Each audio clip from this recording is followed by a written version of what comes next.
ഇന്ന് ഞാനും ആൽബിച്ചനും കൂടെ ഒന്ന് തർക്കിച്ചു. ഏറ്റവും നല്ല സദ്യ കിട്ടുന്നത് ട്രിവാൻഡ്രത്താണെന്ന് ഞാൻ, കോട്ടയത്ത് ഇപ്പം നല്ല സദ്യ കിട്ടുമെന്നും പറഞ്ഞ് എന്നെ ഒരു റെസ്റ്റോറൻറ്റിൽ കൊണ്ടുപോയി ഈ ഒരു വെൽക്കം ഡ്രിങ്ക് കണ്ടത് കുറേ പേർക്കെങ്കിലും ലൊക്കേഷൻ മനസ്സിലായി കാണും. ഇവിടെ ഇപ്പം 365 ദിവസവും സദ്യ കിട്ടും. ഞങ്ങൾ സദ്യ ഓർഡർ ചെയ്തു. ഫസ്റ്റ് 2 സ്റ്റാർട്ടേഴ്സ് പറഞ്ഞ് ദജാജ് സാക്കത്തും പാണ്ടൻ ചിക്കനും.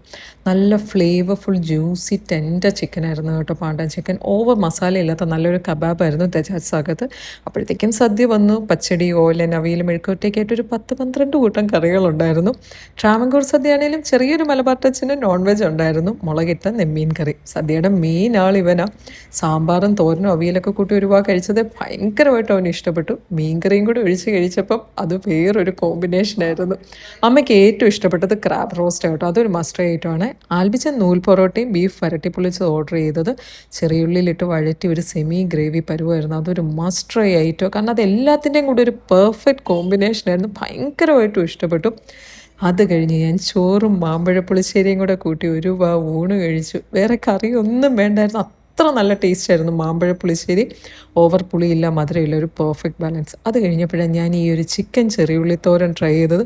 അത് ഒരുപാട് കഴിച്ചത്. ഞാൻ പിന്നെ വേറെ ആരോടും അത് എടുക്കണ്ടെന്ന് പറഞ്ഞു. ഫുൾ ഞാൻ ഒറ്റയ്ക്ക് കഴിച്ചു തീർത്തത്. ലാസ്റ്റ് ഒരു അടിപൊളി സേമിയ പായസം ഉണ്ടായിരുന്നു. വണ്ടി ചാർജ് ചെയ്യാനിട്ട ടൈമിൽ പിള്ളേർക്ക് ജാർ ഡെസേർട്ട്സ് മേടിച്ച്. പിന്നെ നിങ്ങൾക്ക് എന്ന് സദ്യ കഴിക്കാൻ തോന്നിയാലും ഗ്രാൻഡ് അംബാസഡറിൽ പോയാൽ മതി.